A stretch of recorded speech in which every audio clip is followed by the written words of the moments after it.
Hello again, and we're moving into week 12 and covering chapter 31 this week.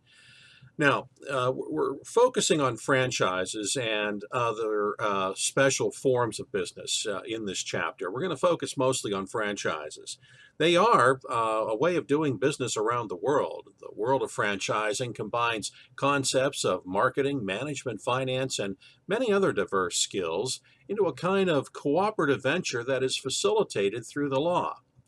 Like any business marriage, it can lead to the best of all worlds or the worst.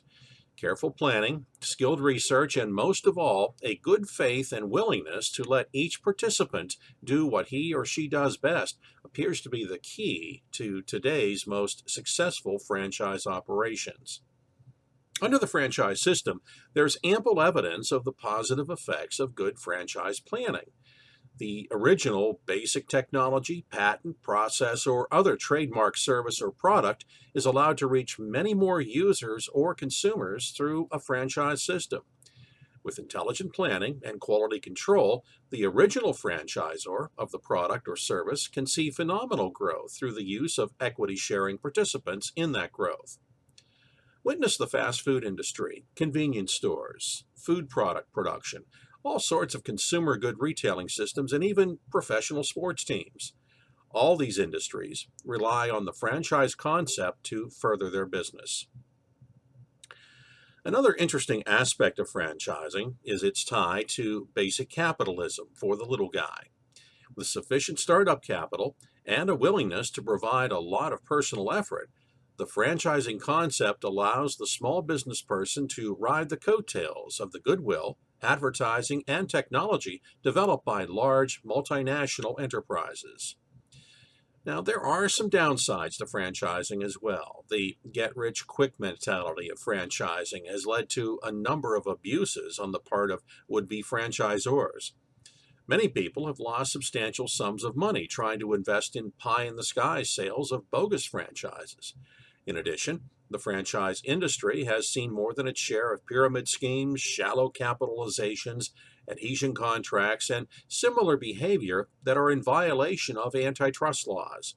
It's interesting to note that many of the rules issued by the Federal Trade Commission are designed to protect persons about to enter into franchise agreements rather than focusing on the ultimate consumer of the franchise's goods or services. In addition, the franchise device has not always served the third party well. Because a franchisee is an independent contractor, the franchisor is not normally responsible to third parties for torts or contracts the franchisee has been involved with. That may sound well and good in legal terms, but the question of whether it always makes equitable sense arises. If the consumer of the goods or services through thought, that is, that he or she was dealing with a mega corporation, then learns the liability rests only with the franchisee, well, that could be quite the disappointment. This topic is covered in the ethics case, by the way. That's found on page 562. I recommend you review that case in relation to the section of this chapter that covers liability. You'll find that starting on page 554. All right, there is no writing assignment and no forum assignment this week. Yay. Instead, once you've read chapter 31, you may take exam 3, which covers chapters 26, 27, 30, and 31. The exam is now open, and you'll have until next Wednesday, April 20th at 11:55 p.m. to complete it.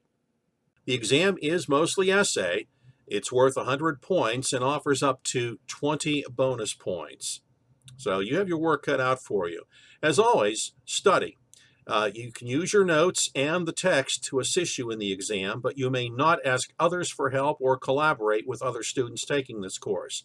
Actually, you'll have to use your textbooks to answer the bonus questions. So, one other note, be sure to contact me immediately if you have technical trouble with the exam. And good luck with the exam, and we'll talk to you next week as we get into our final 3 chapters and wrap up this semester.